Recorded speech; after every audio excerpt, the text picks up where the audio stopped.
Good morning, everyone. It's a nice day today. How are you guys doing? Hi, Shane. It's nice to see you again. Hello, ma'am. It's nice to see you again, too. Hello. How are you doing? Are you fine? Yes, ma'am. I'm feeling great. Okay, that's good to hear. What about you, Kimberly? We have a very fine weather this morning. Do you like the weather? Yes, ma'am. It's really good. Okay. Yes, it's really good. So this morning we'll be talking about a lot of new things. So I hope you pay attention and listen carefully throughout the discussion. Can you do that for me, girls? Yes, ma'am. Okay, so before we Yes, start, po. thank you.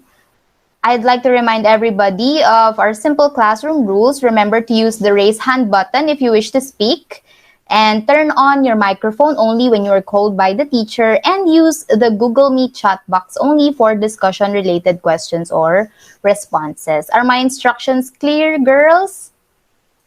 Yes, ma'am. Okay. Yes, ma'am. So before we start our discussion, let me first ask you of the things that we discussed yesterday. If you still can recall what it is that we had yesterday. Shane, would you like to share what we had yesterday? Um, as long as I remember, ma'am, we discussed about phrasal prepositional verbs.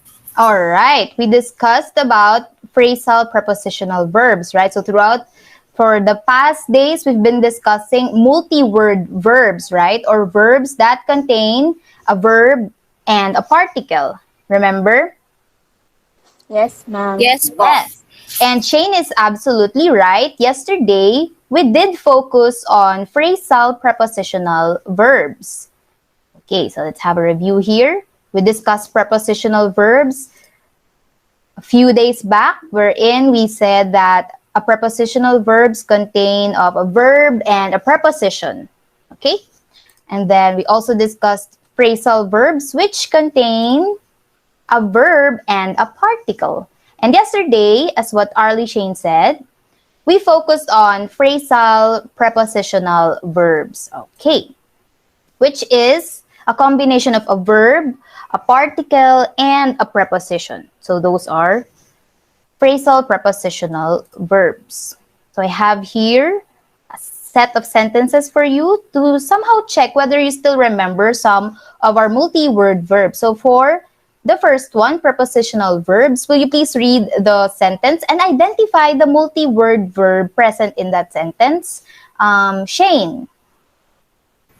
Um, I am waiting for you. Okay. What is I the prepositional verb in this sentence? I guess the prepositional verb in this sentence is waiting for. Okay, let's see if you're correct. All right, you remember it correctly. Good job, Shane. What about the next one for phrasal verb? Kim, will you please read the sentence? The illegal loggers cut up the tree. Okay, what is the phrasal verb in this sentence? Cut up. Cut up. Let's see if you're correct. Okay, you answered it correct too. Thank you so much, Kim. What about this one? We discussed this earlier. Phrasal prepositional verb. Will you please read, Shane? You shouldn't look down on people with less money. The Okay, answer is look down on. okay, let's see if that is the answer. All right, it's look down on. That is correct. Thank you so much, Shane. And can you still remember what does look down on mean? Shane, from our discussion yesterday, what does it mean to look down on people? I don't remember, ma'am. I'm sorry. Remember, right? Yesterday, we discussed that to look down on people means to somehow see them as less of a person compared to other people. Do you remember now, Shane? I Right? remember it now, ma'am. Okay, that's good to hear. So for this morning, I have here a set of sentences. Will you please read the first sentence, Kim? Jose took off his coat. Okay, Jose took off his coat. Thank you, Kim. What about the next one? Will you please read again, Kim, the second one? Can you turn off the lights? Can you turn off the lights? That's correct. So these are our sentences for this morning. This one is set A. Let's try to look into each sentence first. Let's try to analyze them. So in the first sentence, Jose took off his coat. What is the subject in this sentence? Or who is the doer of the action in this sentence? Who would like to try? Yes, Kim? Ma'am, it's Jose. Okay, let's see if your answer is correct. Alright, Jose is the subject in this sentence because it is Jose who took off his coat, right? Okay, what about the phrasal verb? What is the phrasal verb in this sentence?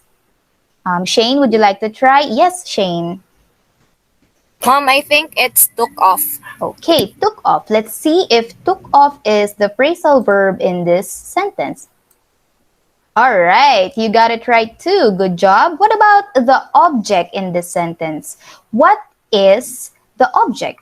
Or what does Jose took off? What did Jose took off? Yes, Shane? Coat po. It's coat. Let's see if coat is the object. All right, you also got it correct. Good job, girls. Now for the second sentence, let's try to identify again the subject in this sentence. What about in this question? Can you turn off the lights? What is the subject in this question? Yes, Kim? You. You. Let's see if you is the subject in this question. Right, that is correct. What about the phrasal verb in this sentence? Yes, Shane? Turn off. Turn off. Let's see if turn off is the phrasal verb in this sentence. All right, that is also correct. What about the object in this question? What needs to be turned off? Yes, Kim? Lights, ma'am. Lights. Let's see if lights is the object in this sentence. Okay, you did good, girls. So here are the here are the sentences that we analyzed earlier. Take a look at the sentences. We have first, Jose took off his coat. And can you turn off the lights? Have you noticed anything with the sentence pattern from the two sentences? Shane, would you like to try? Yes, Shane. Have you noticed anything? Yes, ma'am. Based on my observation po, the subject comes first, Okay. followed by the phrasal verb, and Alright. then the object comes last. Okay, thank you so much, Shane. That is the correct answer. Actually, you got it right at first try. So in this sentences, we have here the first one. The subject comes first, followed by the phrasal verb, and then the object on the last part of the sentence. Okay, so I'd like you to remember that. I have here another set of sentences. Would you please read the first one, Shane? Jose took his coat off. Okay, Jose took his coat off. What about the next one, Shane? Please continue. Can you turn the lights off? Can you turn the lights off? All right. Let's try to analyze each sentence. The first one is, Jose took his coat off. In this sentence, who is the subject or what is the subject in this sentence? Anyone? Yes, Kim? Ma'am, the subject is Jose. Okay, let's see if the subject is Jose. Okay, you got it right. The subject in this sentence is Jose. What about the phrasal verb in this sentence? I want you to look closely and carefully to the sentence presented and analyze what is the phrasal verb in this sentence. Anyone? Kimberly again. What about you, Shane? Would you like to try? Took off. Took off. Let's see if that is the phrasal verb in this sentence. Took, okay, you're correct. What about off? Do you think off is also a part of the phrasal verb? Let's see if Shane is correct. Okay, Shane got it correctly. So the phrasal verb in this sentence is took off. There you go. Let me put an arrow there. What about the object in this sentence? Kim? Coat, ma'am. Coat. Let's see if coat is the object in this sentence. Okay, so you girls got it correct. The subject in this sentence is Jose. The phrasal verb is took off. And the object rather is coat. All right. Let's try to analyze the second question for this set. Can you turn the lights off? Who is the subject in this sentence? Or what is the subject in this sentence? Yes, Shane? You. You. Let's see if that is correct. Okay, you got it correct. The subject in this sentence is you, because you're the one who's going to turn the lights off, right? What about the phrasal verb in this sentence or in this question? Yes, Kim? Turn off. Turn off. Let's see if that is correct. Okay, so turn is indeed a part of the phrasal verb and off as well. There you go. Let me put the arrow there. That is our phrasal verb, turn off. What about the object in this sentence? Shane, what do you think is the object in this sentence? Lights. Lights. Let's see if the object is lights. Okay, that's also correct. So the object in this sentence is light. So the subject is you, the phrasal verb is turn off, and the object is lights. So here are the sentences that we analyzed earlier. What have you noticed from these pair of sentences? The first one is Jose took his coat off, and the second one is can you turn the lights off? Have you noticed anything unusual from these sentences? Yes, Kim? Ma'am, unlike the first set of sentences, on this set po, the object is between the phrasal verbs. Alright, that's correct. That's a good observation. Earlier, the subject is followed by the phrasal verb, right? And then after the phrasal verb, we have the object on the last part of the sentence, correct? Now, in this set, we have first the subject, followed by a phrasal verb or the phrasal verb, but unlike the first set, the object is between the phrasal verb. Right? Have you noticed that too, Shane? Yes po. Okay, so if you noticed here, the phrasal verb is split into two, and then the object is inserted between the phrasal verb. Right, that's a good observation, Kim. So here are the sentences that we had earlier. We have set A and then set B. So in set A, our pattern is, do you still remember the sentence pattern for sentence A, Shane?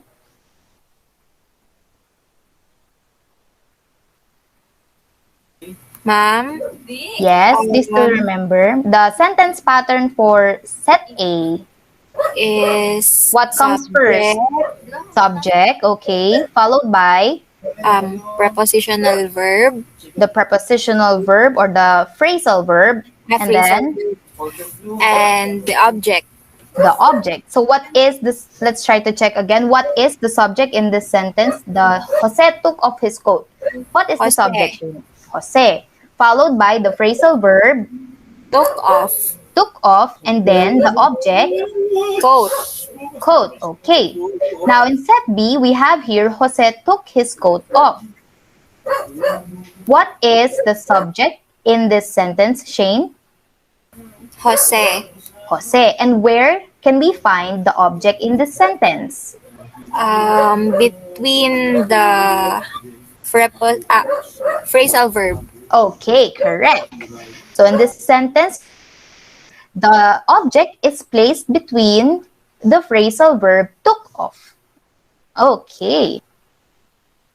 So for this morning, we'll be talking about separable and inseparable phrasal verbs. So from our sentences earlier, here is our rule.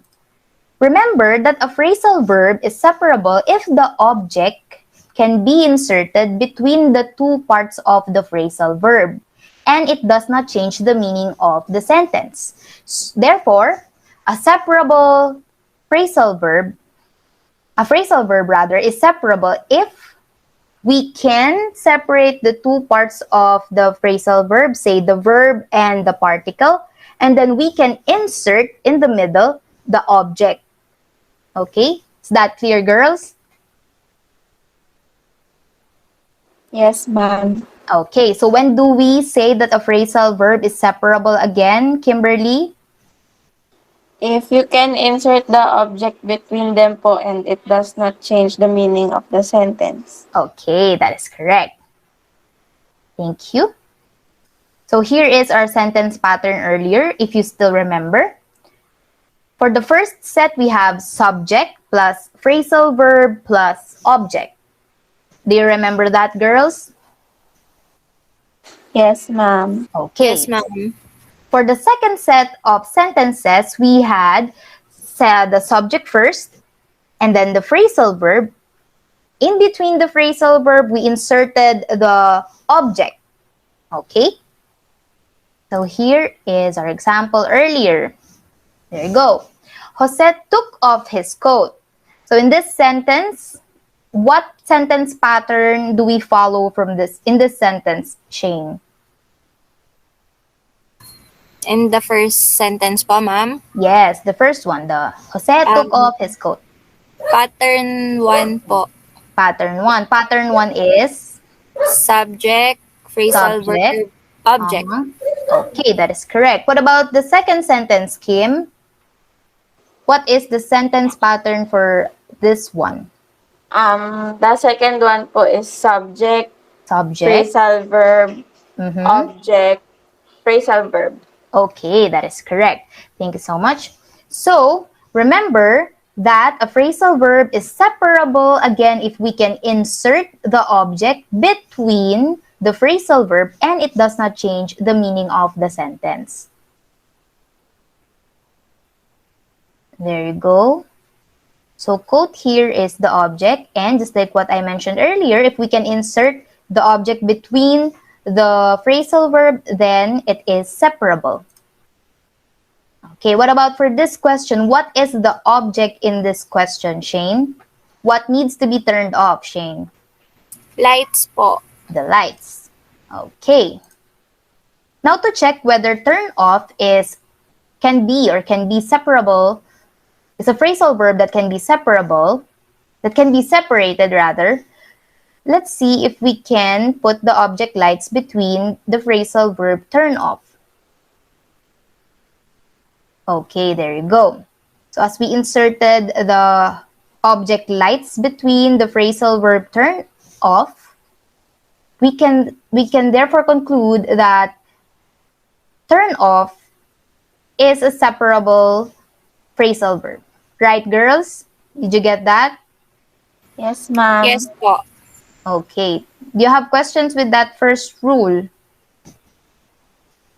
None so far po. Okay, none so far. Now I have here another pair of sentences. So the first one is, I took off my coat.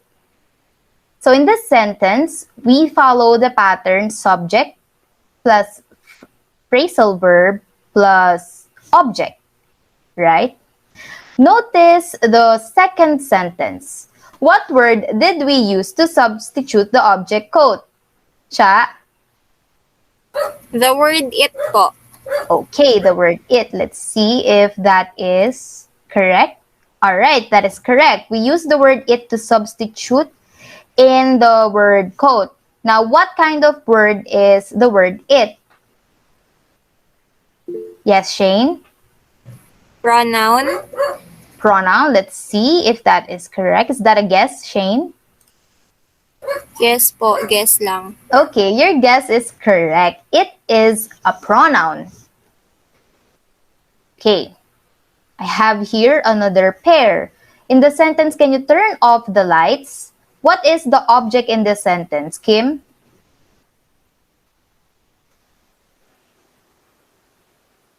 Subject, ma'am. The object in this sentence. Object. The object, ma'am, is lights. Okay, lights, just like what we mentioned earlier, right? Now, Kim, what word did we use to substitute the object lights in our second sentence? Them po. Them. Okay, let's see if that's correct. All right, that is correct. And them is what kind of a word, Kim? A pronoun, ma'am. Okay, that's correct. Them is a pronoun. So here are the sentences earlier. So the first one is I took it off, and the second one is can you turn them off? What have you noticed in the position of the pronouns it and them in these sentences? Shane? They are placed between the phrasal verbs. Okay, that's correct. The pronouns it and them are placed between the phrasal verb took off and turn off. Okay, so that is our next rule.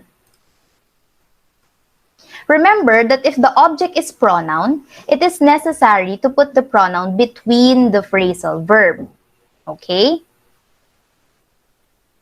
So in our sentence here, I took off my coat. We replaced the word coat or object coat. We replaced it with the pronoun it. Alright? And in this sentence, we place the pronoun it between the phrasal verb took off. So, there you go. It is right to say I took it off, but it is not right to say I took off it. Okay, is that clear, girls? Yes, ma'am. Okay, why is it not correct to say I took off it? Shane? It What seems does our rule awkward to say? hear. Okay, aside from it's awkward to hear, what's our rule earlier? Our rule is that when we use pronouns, it should be placed between phrasal verbs. Okay. If the object is in pronoun, you have to place it. It is necessary to place that pronoun between the phrasal verb. Okay? Next. Another example. Can you turn off the lights? The pronoun used in this sentence to substitute the object lights is the pronoun them. Okay, so among these two sentences, which one do you think is better or which one do you think is the correct form according to our rule? Kim, would you like to try? Ma'am, it's the first sentence po.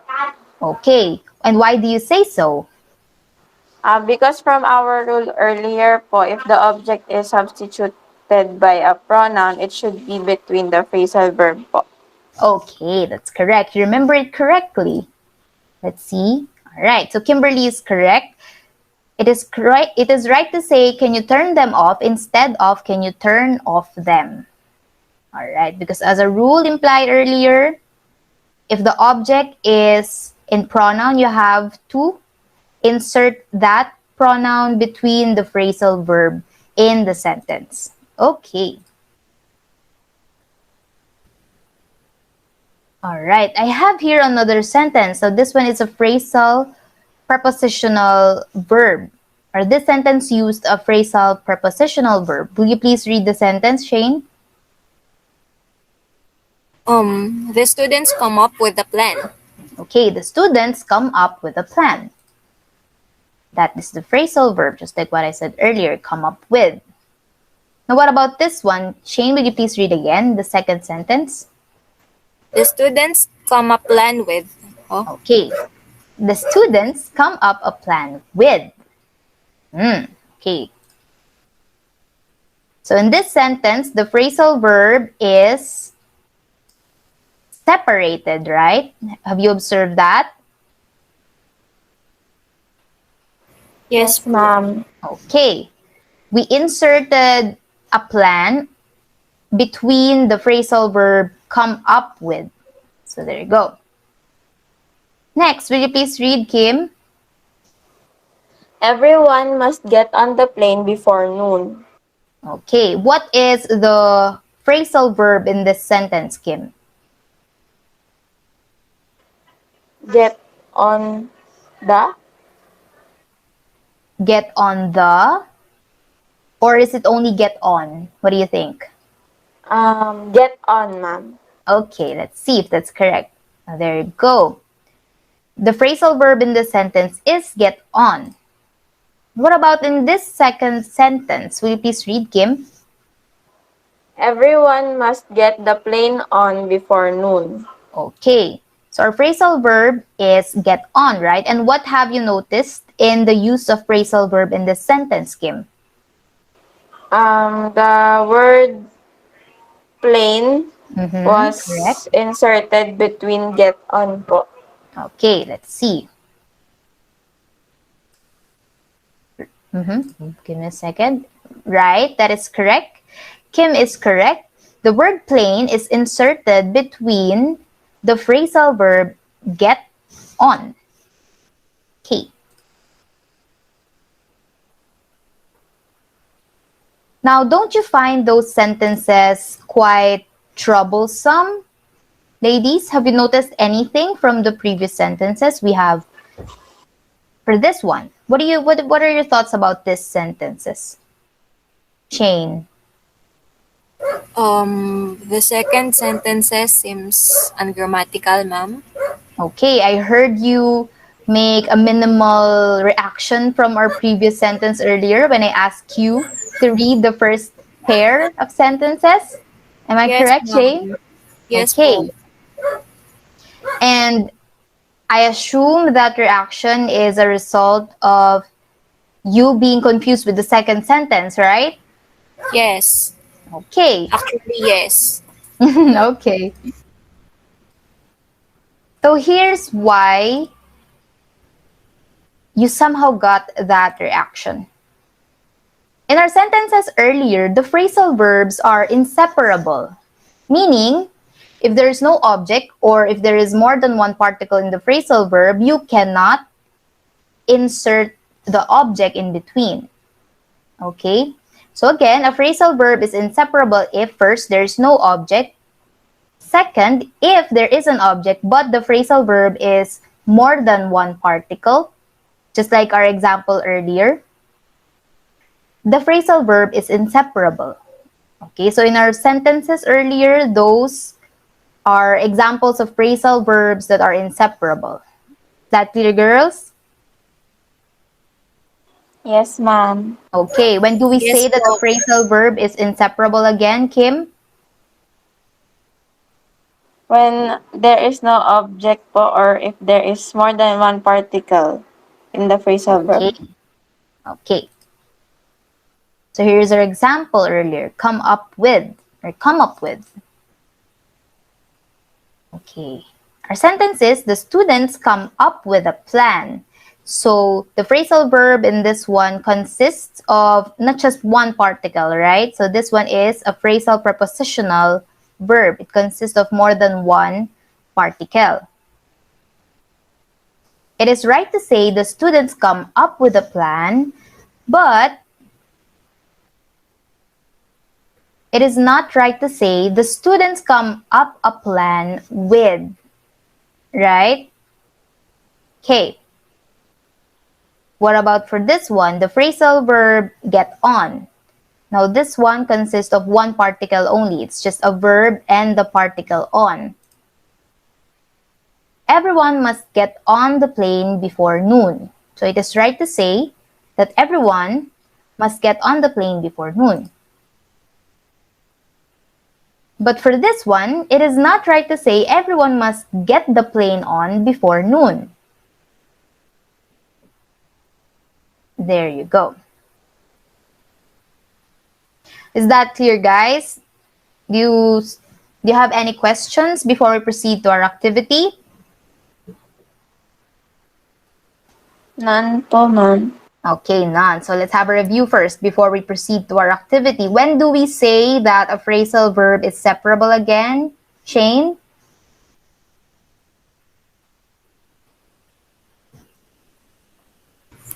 When We can say that a phrasal verb is separable if you can insert the object in between the phrasal verbs. Okay, that's correct. It is separable if we can insert the object between the phrasal verb and it does not change the meaning of the sentence. All right. Now, when do we say it is inseparable? Kim? When there is more than one particle in the phrasal verb, ma'am. Yes, that's correct. That's one condition, right? If the phrasal verb consists of more than one particle, then it is not separable. And also, we mentioned earlier that if there is no object in the sentence, the phrasal verb is also inseparable, right? Now, what about in cases in which we substitute the object with a pronoun? Is that separable? Is the phrasal verb separable or not? Shane? Ma'am, can you repeat the question po? Okay.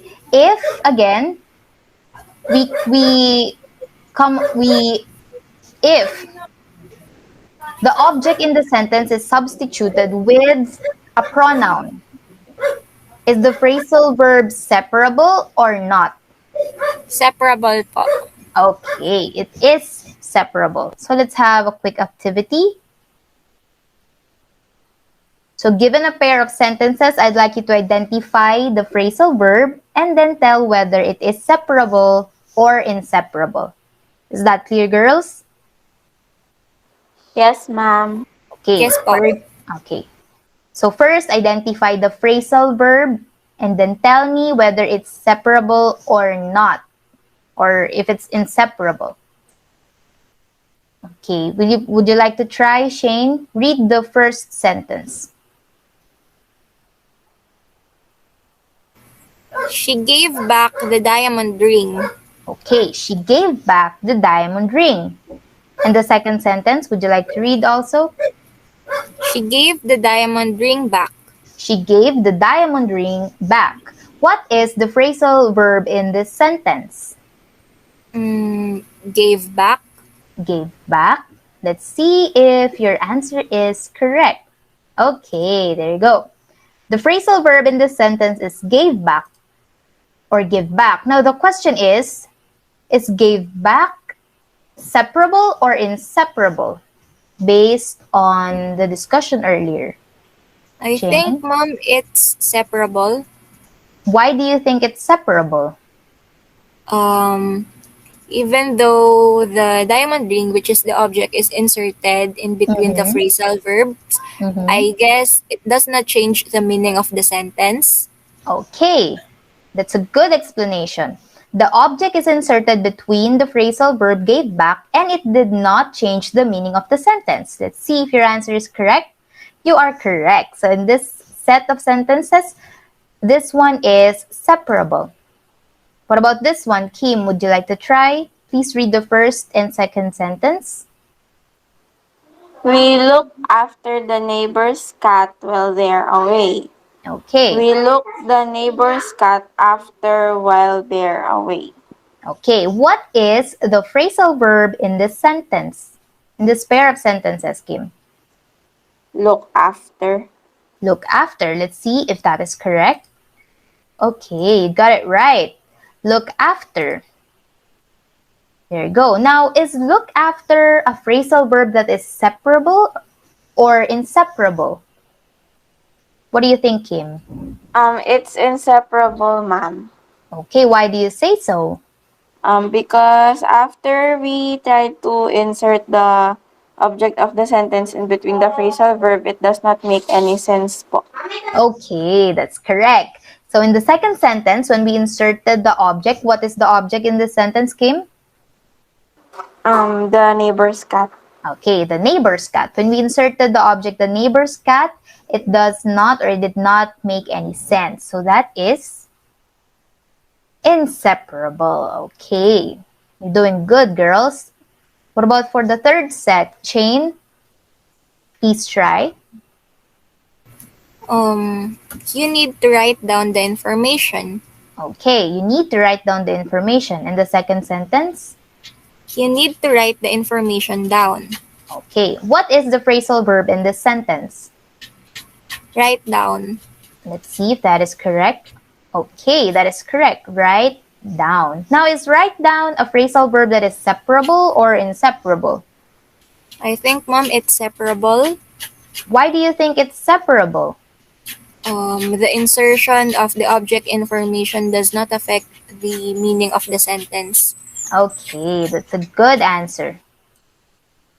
Alright, so this pair of sentences is separable. The phrasal verb write down is separable. Good job, girls. And I think this is the last question. Kim, would you like to try? Please read the sentences. I care for you. Okay, I care for you. I care you for. I care you for. What is the phrasal verb in this sentence? Care for. Care for. Let's see if that is correct. Okay, there you go. You're correct. Now the question is the phrasal verb care for separable or inseparable? It's inseparable, ma'am. Why did you say so, Kim?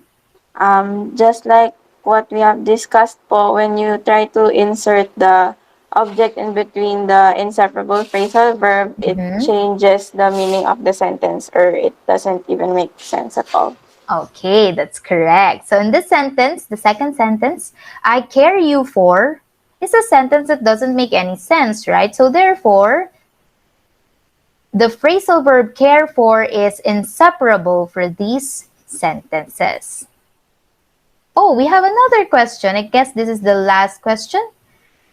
The first question is, the first sentence is, she is incredible. The second sentence is, I really look up my mom too. She is incredible. What do you think is the phrasal verb in this sentence? Shane? Look up. Look up? Are you Look sure? up to. Sorry po. Are you sure now it's look up to? Yes po. Final answer, Okay. ma'am. Final answer. Let's see if that is the correct answer. There you go. The phrasal verb in the sentence is look up to. Now, Shane, my question is the phrasal verb look up to separable or inseparable? I think it's inseparable. Why do you think it's inseparable? The second sentence seems off. Okay, aside from it seems off, what do you remember with our rule when it comes to a phrasal verb that contains more than one particle? According to the rule, a phrasal verb is inseparable if there is more than one particle in the phrasal verb. Okay, that's correct. So in this phrasal verb look up to, we have the verb look, a particle up, and the preposition to. So this one is a phrasal verb that consists of two particles. So therefore, this one is an inseparable sentence or inseparable phrasal verb. There you go. That concludes our discussion for this morning. I hope you learned something from the simple rules that we discussed earlier. For your assignment, I would like you to read I will be sending you rather an activity sheet, or for your assignment, you have to fill up that activity. It consists of somehow similar exercises with what we had this morning. That will also serve as your review. Okay, girls, can you do that? Yes, ma'am. Yes po. Okay, do you have any questions before we leave the class? None po. None po. Okay, so if there are no more questions, thank you so much for joining me this morning. Have a great day, everyone. Goodbye. Thank you, ma'am. Goodbye and thank you, Bye ma'am. po. Okay, goodbye.